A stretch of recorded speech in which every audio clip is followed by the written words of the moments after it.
Alejandro Vargas deslizó los papeles del divorcio sobre la maciza mesa de caoba sin molestarse siquiera en levantar la mirada. 12 años de matrimonio habían quedado reducidos a un gesto mecánico de 3 segundos, encajado entre 2 reuniones de negocios. Ya había ordenado cancelar las tarjetas de crédito de su esposa, cambiar las cerraduras del ático que compartían y dado instrucciones estrictas al banco para bloquear cualquier acceso a las cuentas. Había desmantelado la vida entera de ella antes incluso de que tomara la estilográfica de plata en sus manos, porque sabía con absoluta certeza que firmaría. Había apostado todo a su constante y sumiso silencio. Había construido su vida perfecta basándose en ese mismo mutismo. Sin embargo, con lo que jamás contó fue con lo que esa aparente docilidad ocultaba en realidad. Valeria Montoya firmó los documentos con pulso firme, posó la pluma en absoluto silencio y no pronunció una sola palabra. Ese silencio terminaría costándole a él absolutamente todo lo que había construido. Valeria observó la costosa pluma en la mano del hombre que aún era su marido y sintió como algo muy en el fondo de su ser se volvía inmensamente quieto y de una claridad sobrecogedora. Durante 12 largos años había sido la señora de Vargas. Durante 12 años se había mantenido leal a su lado, sonriendo en galas interminables en Madrid, posando para los fotógrafos sin ser mencionada jamás por su nombre, y escuchando en silencio cómo él se llevaba todo el mérito por ideas brillantes que ella misma le había susurrado al oído la noche anterior. Había edificado toda su existencia en torno a la ingenua creencia de que la lealtad tenía un significado profundo, de que estaría a salvo si daba lo suficiente, si se mantenía lo bastante callada y resultaba lo bastante útil. Y justo en esa minúscula fracción de tiempo, lo comprendió con una brutalidad devastadora. Jamás había estado a salvo. Simplemente le había resultado cómoda. Alejandro pronunció su nombre de nuevo. Esta vez con un tono mucho más cortante e impaciente. Dio unos golpecitos con su dedo perfectamente manicurado sobre el cristal reflectante de la mesa. No tenemos toda la tarde, dijo, añadiendo que Javier estaba abajo esperando en el vestíbulo. Javier, su abogado, un hombre para el que Valeria había cocinado la cena en incontables ocasiones. Un hombre que se había sentado a su mesa, que había alabado sus dotes culinarias y le había preguntado por sus planos para la pequeña casa en San Sebastián que ahora nunca comprarían. Y allí estaba ese mismo hombre, en algún lugar de aquella gigantesca torre de cristal en el Paseo de la Castellana, esperando pacientemente para hacerla desaparecer con puntualidad suiza. Ella volvió a tomar la pluma. La comisura de los labios de Alejandro tembló por un instante. Ella conocía esa mirada específica de memoria. Era exactamente la misma expresión que adoptaba siempre que cerraba un trato lucrativo a su favor, cuando alguien lo había subestimado por completo y él lograba salirse con la suya limpiamente. Él creía firmemente que estaba presenciando cómo ella se resquebrajaba por dentro. No tenía la más remota idea de que, en realidad, estaba viendo cómo despertaba de un larguísimo letargo. Él se recostó en su suave sillón de cuero negro, como un rey en su trono, y la elogió por comportarse de una manera tan increíblemente madura. Algunas mujeres, añadió con tono condescendiente, ahora estarían gritando o arrojando objetos, pero ella siempre había sabido cómo mantener intacta su dignidad. Dignidad, repitió Valeria en un susurro, casi sin tono. Él lo tomó como un cumplido. Ella firmó con su nombre. Valeria Montoya, no Vargas. Ya había soltado aquel viejo apellido en su mente, en algún lugar entre el viaje en ascensor hacia la cima y este preciso instante. Cuando finalmente dejó la pluma a un lado, Alejandro tomó los papeles y los acercó hacia sí con 2 dedos, cuidando meticulosamente de no rozar la mano de ella, como si ya fuera una completa extraña, como si la mujer que lo había sostenido durante horas en el funeral de su padre no fuera ahora más que una firma irrelevante. No ha sido tan difícil, al fin y al cabo, comentó él.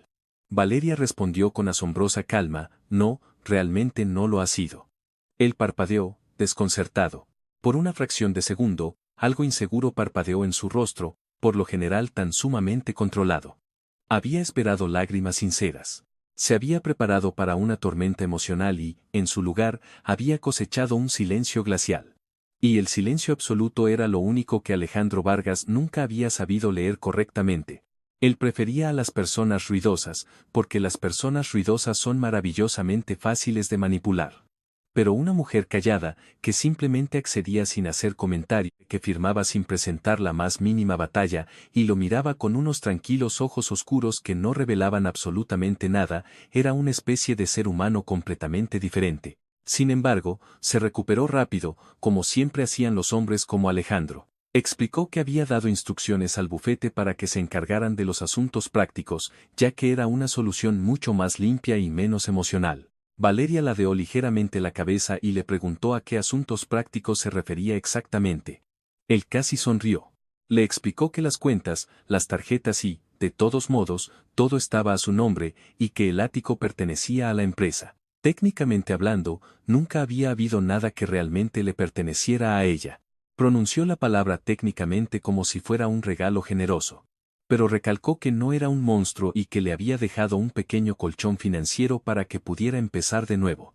Le sugirió que lo usara con inteligencia, como si le hablara a una niña pequeña a la que envían a un campamento de verano, como si 12 años de su vida juntos se resolvieran con una generosa indemnización. A Valeria le pareció casi cómica su falsa preocupación y le dijo lo increíblemente considerado que era.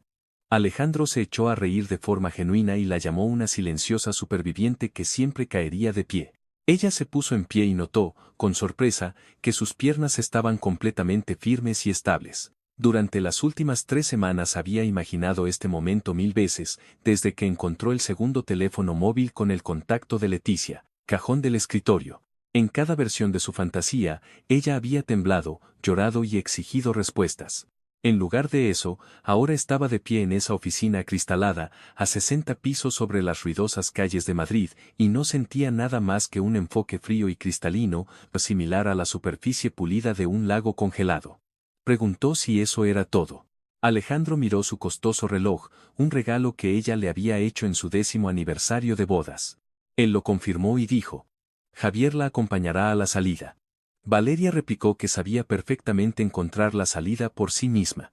La voz de él adquirió un matiz amenazador cuando le advirtió que no complicara las cosas innecesariamente ahora. Era el mismo patrón de siempre. Primero elogios por la obediencia, y luego una amenaza inmediata en cuanto ella mostraba una pizca de determinación. Durante 12 años se había doblegado bajo ese exacto tono de voz, pero eso no volvería a ocurrir jamás. Se despidió y caminó hacia la puerta. A sus espaldas escuchó su suspiro de satisfacción. Él ya estaba agarrando su teléfono, probablemente para escribirle un mensaje de victoria a Leticia. Cuando Valeria llegó al ascensor, se contempló en el espejo. 42 años de edad, vestida con un abrigo a medida que había comprado con su propio dinero. En sus ojos había un cansancio profundo, pero debajo ardía un fuego nuevo y diminuto. Abajo, en el vestíbulo, don Manolo, el veterano guardia de seguridad, le asintió amablemente y la llamó señora Vargas por vieja costumbre, pero se corrigió rápida y tristemente a señora Montoya. Ella se lo agradeció de corazón. Era la única persona en aquel colosal edificio que aún la trataba como a un ser humano. Luego cruzó la puerta giratoria hacia la calle y el aire helado de diciembre la golpeó como una bofetada. Justo en ese momento, su teléfono móvil vibró. Era una notificación de la aplicación de su banco. Una transacción programada había sido rechazada. Abrió la aplicación y vio el mensaje de advertencia en rojo: el acceso a la cuenta estaba bloqueado. También se había cerrado la cuenta de ahorros conjunta en la que había depositado cada céntimo de sus esporádicos trabajos de consultoría durante años. Las 3 tarjetas de crédito habían sido anuladas por el titular principal. El supuesto colchón de Alejandro sencillamente no existía. Todo lo que le quedaba en este inmenso mundo era el poco dinero en efectivo que llevaba en el bolso y su minúscula cuenta corriente privada, esa que él siempre llamaba burlonamente su caja para caprichos. Sumó las cantidades mentalmente y sintió un doloroso tirón en el pecho. Eran poco más de 2000 euros. En una ciudad como Madrid, que devoraba 2000 euros solo para desayunar. Caminó 40 manzanas a pie a través del frío cortante de la capital. Cuando llegó a su antiguo edificio de apartamentos en el barrio de Salamanca, Hugo, el joven conserje, ya estaba de pie en el vestíbulo con una expresión de lástima y vergüenza. Le explicó tartamudeando que habían cambiado los códigos de acceso y que sus objetos personales, incluida su ropa y el anillo de su abuela, serían empaquetados en cajas y enviados a un guardamuebles. Recibiría un número de reclamación. En lugar de gritar o echarse a llorar, Valeria le dio las gracias en voz baja a Hugo. Ahora sabía que debía ser mucho más peligrosa que alguien simplemente enfadado. Simplemente tenía que sobrevivir. Caminó sin rumbo durante 3 horas por las concurridas calles del centro. No porque tuviera un destino concreto en mente, sino porque el mero hecho de detenerse se sentía como rendirse definitivamente. La ciudad se movía a su alrededor con su habitual ritmo indiferente. Valeria se sentía como un fantasma invisible en su propia vida, de pronto extraña. Su pequeño bolso pesaba en su hombro, su aliento se elevaba en pequeñas nubes blancas en el aire gélido del anochecer, y su brillante mente trabajaba sin descanso calculando estrategias de supervivencia. Poseía exactamente 2.114 euros. Había recalculado la suma 3 veces con exactitud bajo una farola parpadeante. Pensó fugazmente en llamar a su hermana Elena en Oviedo, pero sabía que las palabras de consuelo de Elena la harían derrumbarse por completo en este momento de inestabilidad. Y derrumbarse era un lujo que bajo ningún concepto podía permitirse esta noche. Finalmente, encontró un hotel de clase media en una callejuela discreta, pagó con reticencia 3 noches en efectivo y se instaló en una habitación minúscula con vistas directas a un muro de ladrillos gris y desolador. Se sentó en el borde del duro colchón y se obligó a pensar estratégicamente. Tenía un máster en Administración y Dirección de Empresas y había acumulado 3 años de experiencia real como consultora estratégica antes de su matrimonio. Después siguieron 10 años en los que había gestionado desde la sombra la cartera de 9 cifras de su marido. A la mañana siguiente, ya estaba despierta a las 6:30, planchando su única blusa de repuesto con un paño húmedo y la plancha barata del hotel. Para el mediodía había enviado 11 currículums a pequeñas consultoras. Las 2 únicas respuestas que recibió fueron rechazos educados pero firmes, molestos por el enorme vacío temporal en su trayectoria. El método tradicional no iba a funcionar. Empezó a elaborar una nueva lista de empresas que se encontraban en dificultades estructurales. En la tercera empresa de su lista, su teléfono sonó de repente. Una voz de mujer fría y profesional se presentó preguntando por Valeria Montoya. Dijo llamarse Inés Castillo, la asistente personal de Rodrigo Mendoza, el director general del Grupo Logístico Mendoza. El señor Mendoza le había pedido que contactara a Valeria directamente, ya que él le debía un favor. La palabra clave era Valencia 2019. Valeria lo recordó de golpe. Hacía muchos años, en una conferencia financiera terriblemente tediosa, ella había ayudado por puro aburrimiento a un director de proyectos agotado a corregir una estructuración defectuosa dibujando en una simple servilleta de cóctel. Aceptó la reunión y llegó en menos de 20 minutos en un discreto coche negro directamente a la sede central acristalada de la empresa. Rodrigo Mendoza era un hombre imponente de poco más de 50 años que no perdía el tiempo en charlas triviales. Le ofreció un puesto directivo en planificación estratégica, pero exigió que debía demostrar su valía absolutamente sin ninguna red de seguridad. Ella exigió a cambio un salario justo por los primeros 90 días y, después, una renegociación total de sus honorarios basada en su rendimiento real. Él aceptó de inmediato. Inés le entregó los códigos de acceso temporales y Rodrigo le gestionó un apartamento pequeño y económico en la tranquila plaza de Chamberí, al que podría mudarse esa misma noche. Estando de pie en la calle, ignoró el cínico mensaje de texto de Alejandro en el que le preguntaba hipócritamente si necesitaba algo. A la mañana siguiente, Valeria entró en la oficina poco antes de las 8. Inés le entregó su acreditación definitiva y la envió directamente a una reunión estratégica. 6 altos ejecutivos, incluida la experimentada directora de operaciones Beatriz Silva, la miraron con evidente desconfianza. Rodrigo la presentó de forma breve y concisa, sin explicar sus antecedentes. Durante los 40 minutos que duró la reunión, Valeria escuchó en silencio y anotó observaciones precisas en su bloc amarillo. Tras la reunión, Valeria le señaló inmediatamente a Rodrigo un error fatal en el calendario para la expansión en América Latina. Los datos portuarios eran del 2022 y estaban masivamente obsoletos. Además, desenmascaró un agujero del 14% en la valoración de una adquisición europea de cadena de frío. Pidió expresamente trabajar mano a mano con Beatriz Silva, no para eludir las resistencias operativas, sino para integrarlas de forma constructiva. Por la tarde, Beatriz entró en la oficina de Valeria con escepticismo. Pero después de que Valeria la escuchara y tradujera su realidad operativa al lenguaje de la planificación financiera, surgió una alianza profunda e inesperada entre ambas mujeres. Las semanas siguientes transcurrieron a un ritmo de trabajo intenso y embriagador. Valeria sentía como su mente, inactiva durante años, volvía a ser desafiada en toda su plenitud. En el 28º día de su nuevo empleo, Inés entró en su despacho y le comunicó que el señor Mendoza quería hablar con ella de inmediato.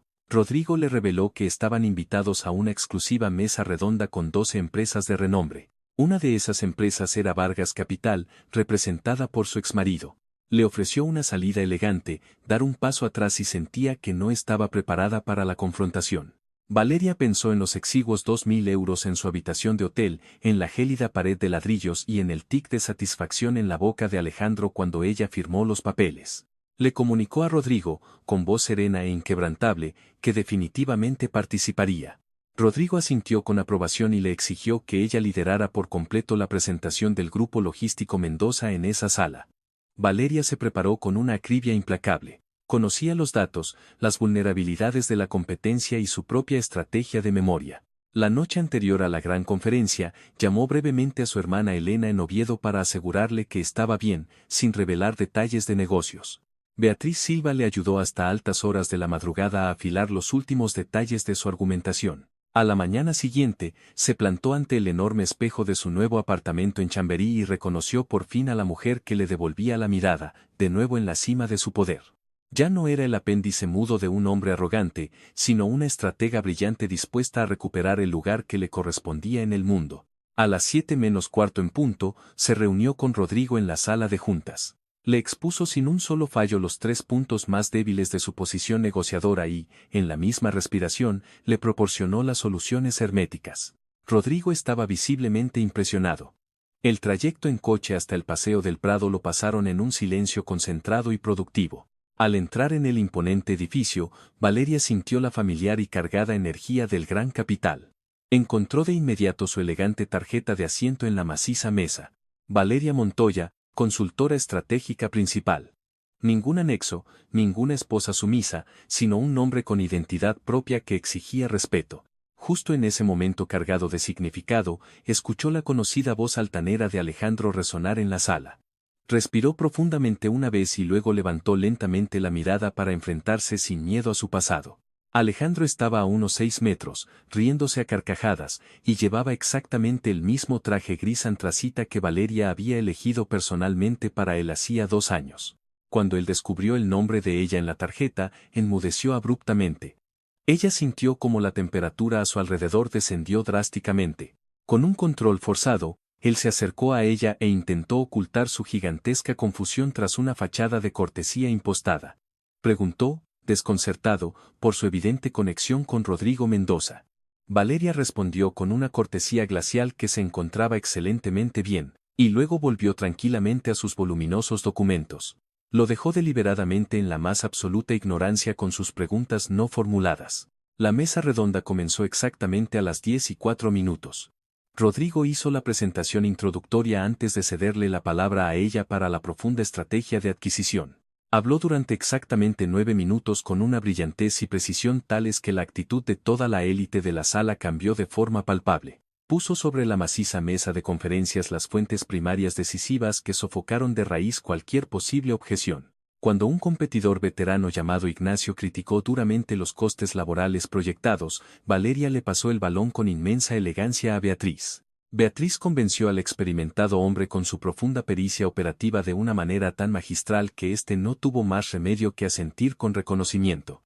Esta transición perfecta y respetuosa no solo demostró a la sala el enorme talento personal de Valeria, sino también la increíble fuerza conjunta de todo su equipo. En la merecida pausa para el almuerzo, Alejandro la emboscó hábilmente en el buffet. Elogió su extraordinario rendimiento apretando los dientes y fingió hipócritamente que, de todos modos, esperaba que ella lo llamara pronto. Valeria lo miró tranquila y directamente a los ojos, y le explicó sin la menor emoción que la puerta que él supuestamente había dejado abierta era, en realidad, solo una ventana barata. Una ventana que él podría haber cerrado desde fuera a su antojo en cualquier momento. Ahora ella había construido sus propias puertas. En la segunda y acalorada parte de la conferencia, llegó la inevitable decisión final. La doctora Sofía Navarro, de los poderosos socios de inversión, desafió abiertamente la agresiva valoración de la cadena de frío. Valeria presentó inmediatamente el documento de una sola página que explicaba con total claridad el contrato temporal, demostrando irrefutablemente que el margen de beneficio era un 14% mayor de lo que asumía el resto del mercado. Inés repartió, en absoluto silencio, 11 copias por la sala. Cuando Alejandro leyó la hoja concentrado, Valeria vio cómo la cruda realidad se estrellaba definitiva y dolorosamente en su rostro. Tuvo que admitir de forma titubeante ante los influyentes líderes empresariales allí reunidos que su propia firma sencillamente había pasado por alto ese error decisivo en el contrato. En el despiadado lenguaje no escrito de esta élite de poder, esto significaba inequívocamente que Valeria Montoya había analizado un negocio inmenso de forma mucho más precisa que toda la prestigiosa firma Vargas Capital. Rodrigo Mendoza anotó en silencio y con satisfacción en su libreta que ella estaba por fin definitivamente preparada. Tras la tensa sesión, representantes de alto nivel se agolparon en torno a Valeria para presentarse con respeto, mientras Alejandro abandonaba la majestuosa sala a toda prisa y sin pronunciar una sola palabra. 6 semanas más tarde, la lucrativa adquisición de la cadena de frío se cerró con éxito exactamente con las cifras detalladas y calculadas por Valeria. La junta directiva exigió conocerla personalmente de inmediato. Ante 8 experimentados miembros del consejo, incluido el sumamente crítico Arturo Ríos, de 70 años. Presentó sus resultados de forma tan convincente y sin fisuras que Ríos exigió sin rodeos aumentar masivamente su ya de por sí elevado salario. Pocos días después, fue invitado oficialmente a una gala benéfica de la alta sociedad.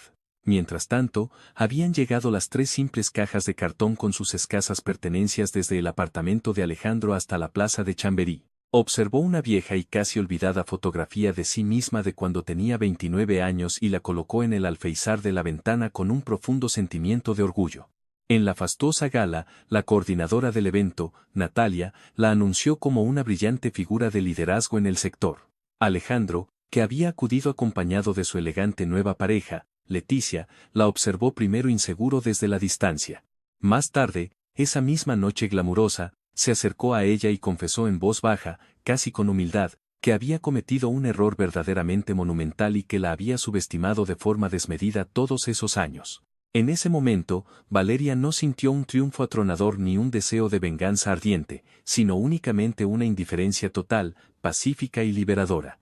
Le deseó, con sincera y fría cortesía, lo mejor en su camino y lo dejó allí, estancado en su propia y amarga comprensión. Más tarde en la velada, debatió con Rodrigo, con una copa de agua mineral en la mano, los próximos grandes pasos estratégicos para la inminente expansión europea. Cuando finalmente abandonó el magnífico edificio, respiró profundamente el aire helado y claro de diciembre. La inmensa ciudad de Madrid, antes tan indiferente, ya no se sentía en absoluto como un lugar hostil y amenazador. Ahora parecía más bien un lienzo infinito y en blanco, sobre el que ella crearía su propia y nueva obra maestra. En ese silencioso momento de perfecta claridad, comprendió una profunda lección que cambió para siempre toda su forma de pensar. Al final de este largo viaje a través del frío, la traición y los nuevos comienzos inesperados, se revela una verdad profunda y silenciosa sobre el valor de nuestra propia vida. A menudo pasamos años atenuando nuestra luz para dejar brillar a los demás, creyendo erróneamente que el sacrificio es sinónimo de amor o seguridad. Sin embargo, la realidad nos enseña que la verdadera seguridad nunca está en manos de otra persona, sino en los cimientos inquebrantables que nosotros mismos construimos. Cuando nos quitan todo, paradójicamente descubrimos nuestra verdadera riqueza, nuestras habilidades, nuestra resiliencia y nuestra voz interior. Es una lección que adquiere especial relevancia con los años. No hace falta gritar para ser escuchado y no hace falta mendigar un asiento en la mesa. En lugar de eso, debemos construir la mesa nosotros mismos. Cada contratiempo, cada pérdida y cada momento de invisibilidad solo nos prepara para el momento en el que nos vemos obligados a dar el paso hacia nuestra verdadera grandeza. El mayor triunfo en la vida no consiste en castigar a quienes nos han subestimado, sino en encontrarnos a nosotros mismos de una forma tan completa y auténtica que, sencillamente, sus opiniones ya no importen en absoluto. La verdadera paz nace cuando comprendemos que siempre fuimos suficientes y que nuestra propia fuerza basta para reemplazar cualquier ventana cerrada por una puerta abierta por nosotros mismos.